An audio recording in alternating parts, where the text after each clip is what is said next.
विद्यार्थी मित्रांनो, आपण आपला कंबाईन एंट्रीचा नेक्स्ट व्हिडिओ सुरू करतो आहे.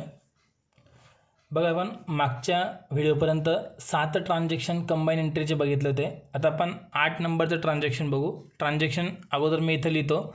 बघा, कंबाईन एंट्री म्हणजे काय तुमच्या लक्षात आलं असेल. कंबाईन एंट्रीचा अर्थ होतो की एकत्रित एंट्री आपण करतो, म्हणजे यामध्ये डेबिट किंवा क्रेडिट बाजूला एकापेक्षा जास्त अकाउंट येतात, त्याला आपण म्हणतो कंबाईन एंट्री. ठीक आहे. तर बघा, मग आता next transaction purchase machinery of rupees 20,000 and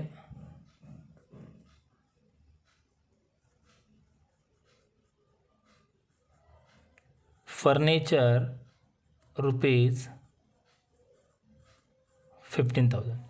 काय झालं बघा, याच्यामध्ये काय खरेदी करतो आपण. परचेस मशिनरी खरेदी केली 20,000ची आणि फर्निचर खरेदी केलं 15,000 रुपयांचं. मग आता आपण इथे दोन ॲसेट्स खरेदी केलेले आहेत. कोणत्या दोन ॲसेट्स खरेदी केलेत आपण. एक तर आपण मशिनरी खरेदी केलेली आहे आणि सेकंड आपण फर्निचर खरेदी केलेलं आहे. मग आपल्याला इथे किती अकाउंट यायला पाहिजे ते आपल्याला समजलं पाहिजे. अकाउंट कोणते येतील. काय खरेदी करतोय आपण. सगळ्यात पहिले आपण खरेदी केली मशिनरी.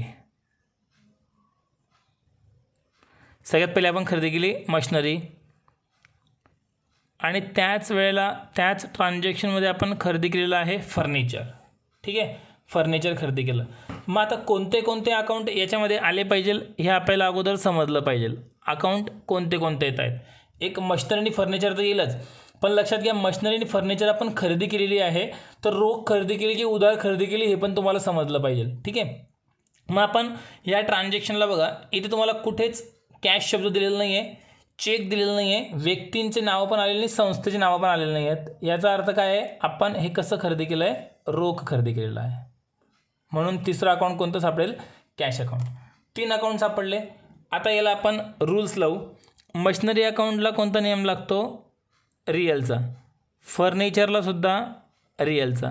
कॅशला सुद्धा रिअलचा. म्हणजे तिघं अकाउंटला नियम लागणार आहे रिअल अकाउंट्सचा.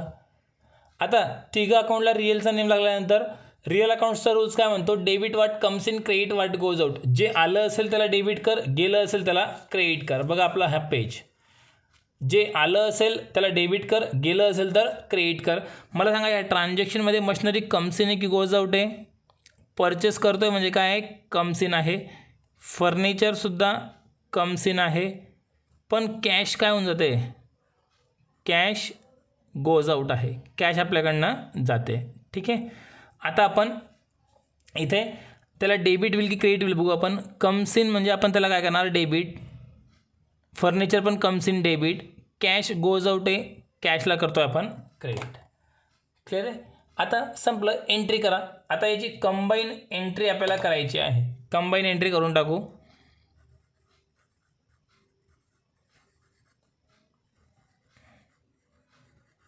कंबाईन एंट्री अगोदर आपण नेहमी डेबिट बाजू घेतो.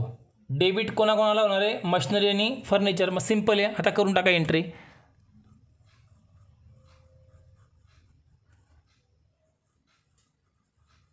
Machinery account debit. किती रुपयाची मशिनरी होती, 20,000. त्यानंतर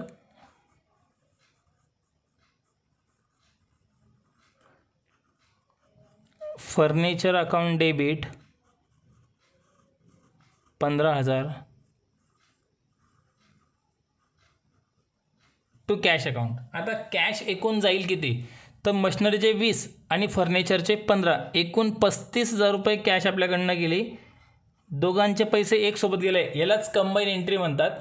आणि एंट्री आपली संपली. फक्त आपण काय केलं, machinery account debit to cash account आणि furniture account debit to cash account ह्या दोन वेगळ्या एंट्री न करता एकत्र एंट्री केली.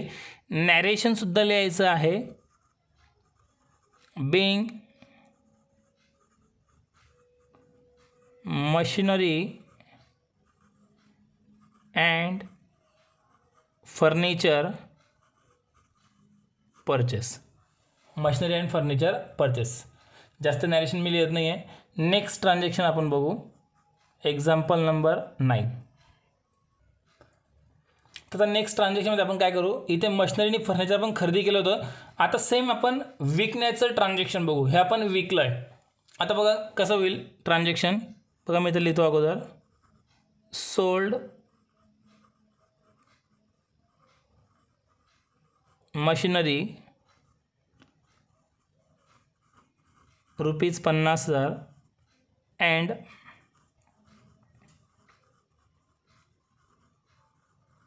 फर्निचर ₹40,000. आता जर एवढं जर आपण लिहिलं तर हे सेम ट्रान्झॅक्शन होऊन गेलं जे अगोदर तुम्हाला दिलेलं होतं, बरोबर आहे. पण आपण थोडंसं चेंज करू याच्यामध्ये. इथे हा रोखीचा व्यवहार होता, म्हणजे कॅश मार्फत झालेला होता. आपण इथे त्याला उधारीचा करून टाकू. उधारीचा करण्यासाठी काय होईल, व्यक्तीचं किंवा संस्थेचं नाव आलं असेल तर उधारीचा होईल. मग आपण इथं म्हणू टू करण ट्रेडिंग. कोणाला विकलं आहे आपण, करंट ट्रेडिंगला. काय होईल बघा, आता इथं आपण काय विकलेलं आहे, मशिनरी विकली, फर्निचर विकलं. एकतर रोख विकलं असेल किंवा उधार विकलं असेल. ठीक आहे, आपण मशिनरी किंवा फर्निचर एकतर रोख विकणार किंवा उधार विकणार. रोख विकलं असेल तर तिसरं अकाउंट कॅशचं येईल. बँकेमार्फत विकलं असेल तर तिसरं अकाउंट तुमचं बँकेचं येईल. आणि उधार विकलं असेल तर तिसरं अकाउंट, ज्याला उधार विकलं त्याचं अकाउंट येईल. पहिले आपण पहिलं आणि दुसरं अकाउंट शोधून काढू. काय विकण्याचा व्यवहार आहे आपला, पहिले आपण विकलेला आहे मशिनरी, म्हणजे हे पहिलं अकाउंट आपल्याला सापडलं, मशिनरी अकाउंट. अजून काय विकलं आपण, फर्निचर. फर्निचर विकलं, फर्निचर दुसरं अकाउंट सापडलं. 2 अकाउंट आपल्याला सापडले. तिसरं अकाउंट इम्पॉर्टंट आहे. तिसरं अकाउंट कोणतं येईल, मग परत सांगतोय. मशिनरी आणि फर्निचर 2 अकाउंट सापडले. तिसरं अकाउंट जर रोख विकलं असेल तर कॅश अकाउंट तिसरं येईल. उधार विकलं असेल तर ज्याला उधार विकलं त्याचं नाव येईल. बँकेमार्फत विकलं असेल तर बँकेचं नाव येईल. आपण उधार विकलंय, मग ज्याला विकलंय त्याचं नाव घेऊन टाका, current trading account. Current trading account 3 account सापडले. आता त्याला आपण नियम लावू. मशिनरी येईल रिअलमध्ये, फर्निचर पण येईल रिअलमध्ये. आता याला पर्सनल, रिअल, नॉमिनल कोणतं लागतं हे तुम्हाला समजलं पाहिजे. करंट ट्रेडिंगला येईल पर्सनल अकाउंट. आता नियम लावू. मशिनरी कम्स इन की गोज आउट. इथे गोज आउट कशावरून क्लिअर होतं, गोज आउट आहे म्हणून ह्या सोल्डवरून. आपण विकलं आहे की नाही, विकल्यानंतर मशिनरी आणि फर्निचर दोघी पण आपल्याकडनं जात आहेत, म्हणून दोघी पण आपल्याकडनं गोज आउट आहेत. आणि गोज आउटला आपण नेहमी काय करत असतो, क्रेडिट. तर इथे current trading account personal account आहे. पर्सनल अकाउंटचा नियम काय म्हणतो, debit the receiver, credit the giver. मग करंट ट्रेडिंग इथे रिसिव्हर राहतील का गिव्हर राहतील, आपण त्यांना विकतोय तर ते घेत आहेत, ते कोण होऊन गेले, रिसिव्हर. आणि रिसिव्हरला आपण नेहमी काय करतो, डेबिट. ठीक आहे. आता याची आपण जर्नल एंट्री करू. जर्नल एंट्री कोणती होईल, कंबाईन एंट्री. आता लक्षात ठेवा, जशी नॉर्मल एंट्री असते तशी कंबाईन एंट्रीला गृहीत धरा, जास्त टेन्शन घेण्याची गरज नाही. आता सगळ्यात पहिले आपण कोणती बाजू घेत असतो, डेबिट बाजू. आता 3 अकाउंटपैकी डेबिट कोणाला होणार आहे, करंट ट्रेडिंगला. मग बघा आता एंट्री करू आपण, करंट ट्रेडिंग अकाउंट डेबिट. आता अमाऊंट अजून आपल्याला माहिती नाही, आपण ते नंतर ॲडिशन करून लिहू. टू क्रेडिट कोणाला करणार आहे, मशिनरी. काय विकलं आहे आपण, machinery. To machinery account. Machinery किती रुपयाची विकली, 50,000ची. क्रेडिट बाजूला अमाऊंट आली पाहिजे 50,000. अजून काय विकलं आहे आपण, फर्निचर.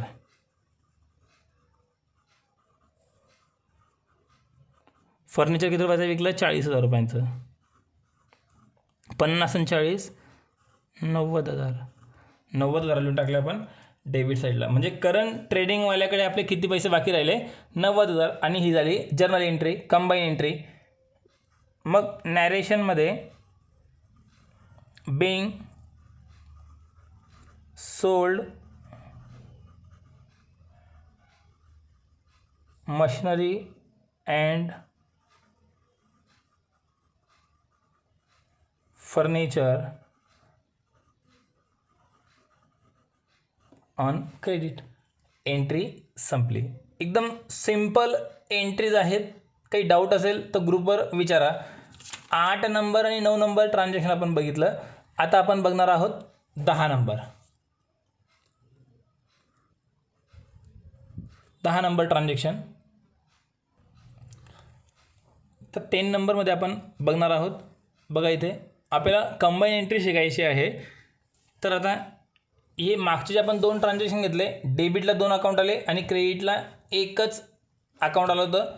इथे क्रेडिटला 2 आले, डेबिटला 2 आले. म्हणजे डेबिट किंवा क्रेडिटला दोघांपैकी एका साईडला आपल्याला 2 अकाउंट आले, म्हणजे त्याला आपण म्हणणार कंबाईन एंट्री. ठीक आहे. आता इथं बघू आपण 10 नंबरमध्ये.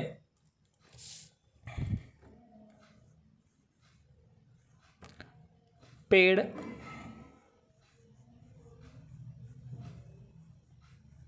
टेलिफोन बिल रुपीज 2000 and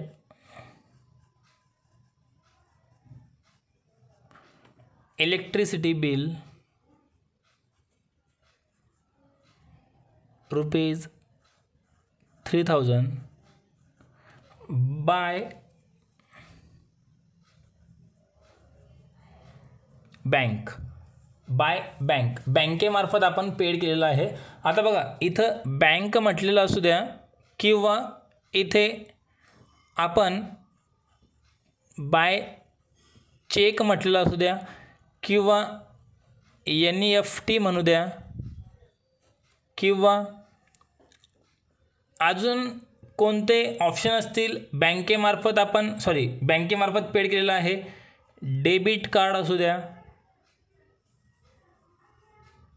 काही असू द्या. आपण समजा चेक असू द्या, NEFT असू द्या, RTGS असू द्या, डेबिट कार्ड आहे, क्रेडिट कार्ड आहे, काही असेल तर आपण ते बँकेमार्फतच पेमेंट केलं आहे. सगळ्यांचा अर्थ सेम होतो. हे तुम्ही अगोदर क्लिअर करून घ्या. ठीक आहे. फक्त बँकेमार्फत पेड केलं आहे हे तुम्ही अगोदर क्लिअर करा.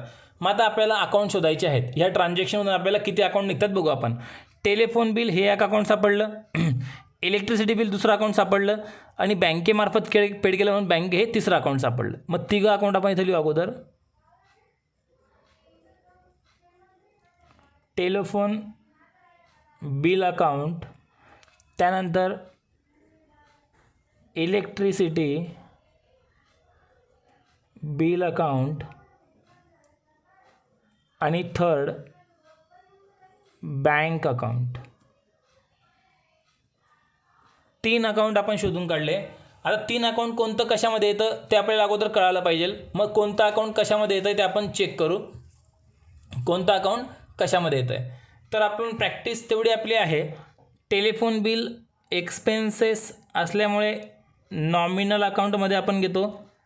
इलेक्ट्रिसिटी पण आपण नॉमिनल अकाउंटमध्ये घेतो आणि बँक अकाउंट आपण पर्सनल अकाउंटमध्ये घेतो. बँक अकाउंट पर्सनलमध्ये घेतो. आता नियम लावता आले पाहिजे. टेलिफोन बिल आणि इलेक्ट्रिसिटी बिलला नॉमिनलचा नियम लागला. नॉमिनलचा नियम काय म्हणतो, debit all expenses credit all income. सर्व एक्सपेन्सेसला डेबिट करून टाक, सर्व इन्कमला क्रेडिट करून टाक. मला सांगा टेलिफोन बिल आणि इलेक्ट्रिसिटी बिल आपण पेड करतोय तर इन्कम असेल की एक्सपेन्सेस राहील? आपलं एक्सपेन्सेस राहील. मग इथे एक्सपेन्सेस म्हटलं, याला पण आपण इथे एक्सपेन्सेस म्हटलं आणि एक्सपेन्सेसला आपण नेहमी काय करतो, डेबिट. इथे याला डेबिट केलं. आता बघा बँकेसाठी नियम लागेल पर्सनल अकाउंटचा. मग आता इथं आपली बँक एकतर रिसिव्हर राहील किंवा गिव्हर राहील. मग आपण पेड करतो म्हटलं आहे की नाही, देतोय आपण, म्हणजे आपण रोख पैसे न देता आपली बँक पैसे देईल. आपली बँक जर पैसे देते तर आपली बँक होऊन जाईल गिव्हर आणि गिव्हरला काय करतो आपण, क्रेडिट. गिव्हरला नेहमी काय करतो, क्रेडिट. क्लिअर इथपर्यंत. आता एंट्री करायची आहे. एंट्री करताना डेबिट कोणाला करणार, टेलिफोन बिल आणि इलेक्ट्रिसिटी बिल. आता कंबाईन एंट्री तुम्हाला समजली असेल. एंट्री करू. Telephone bill account debit. Amount आहे टेलिफोन बिलची 2000. नंतर electricity bill account debit 3000 to बँकेमार्फत आपण पेड केलं म्हणून बँकेला क्रेडिट. एकूण टोटल बँकेतून पैसे कमी झाले 5000 रुपये आणि एंट्री आपली संपली. नॅरेशन लिहावं लागतं. Being telephone bill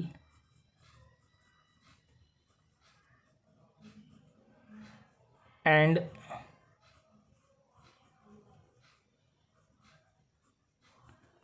electricity bill paid. Being telephone bill and electricity bill paid, दोघी एक्सपेन्सेस आपण पेड करून टाकले. कळतं आहे. आता 11 नंबर ट्रान्झॅक्शन आपण घेऊ. इथं आपण एक्सपेन्सेस घेतला. आता इन्कमचे ट्रान्झॅक्शन बघू आपण 2 इन्कमचे ट्रान्झॅक्शन. बघा आता 2 इन्कमचे transaction. Rent received rupees 4000 and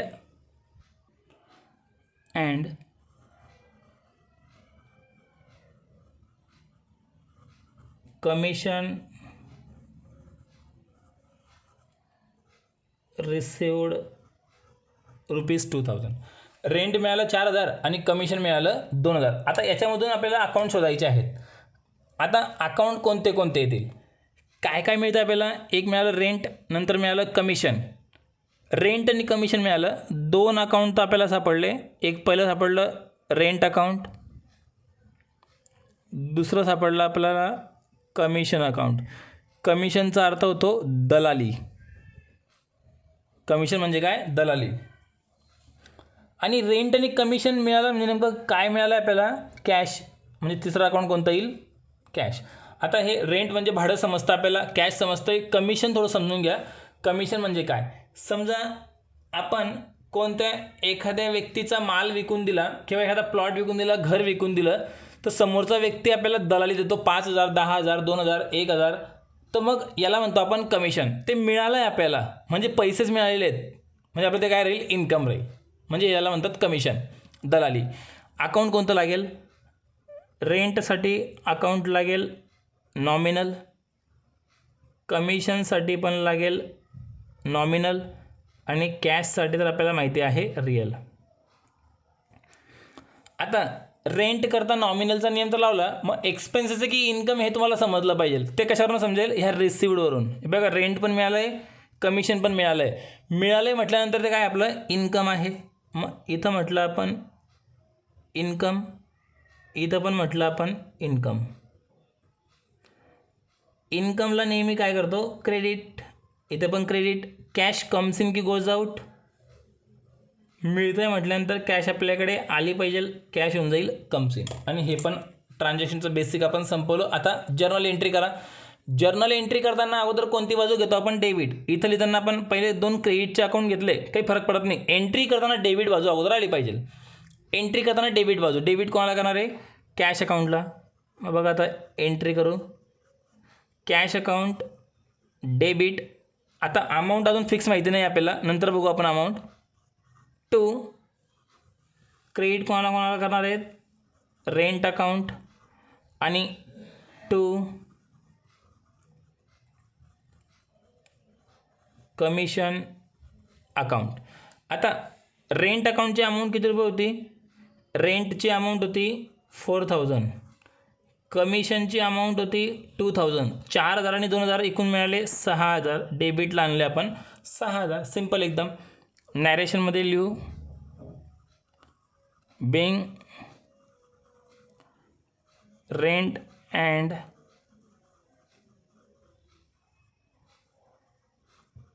commission received. जर हेच तुम्हाला रेंट आणि कमिशन जर बँकेमार्फत मिळालं असतं तर कॅशच्या ठिकाणी आपण बँक म्हटलं असतं. ठीक आहे. आणि इथपर्यंतचा आपला आजचा व्हिडिओ कंप्लीट झाला. बघा हे ट्रान्झॅक्शन सगळे तुम्हाला समोर दिसत आहेत, व्यवस्थित लिहून घ्या. ठीक आहे. इतके सगळे ट्रान्झॅक्शन तुम्हाला व्यवस्थित समोर दिसत आहेत. काही शंका असेल तर मला ग्रुपवर विचारा. जास्त मोठा व्हिडिओ मुद्दामून बनवत नाही आहे. इथपर्यंत आपला व्हिडिओ कंप्लीट आहे. चॅनलला आपल्या सबस्क्राईब करायला विसरू नका. ठीक आहे.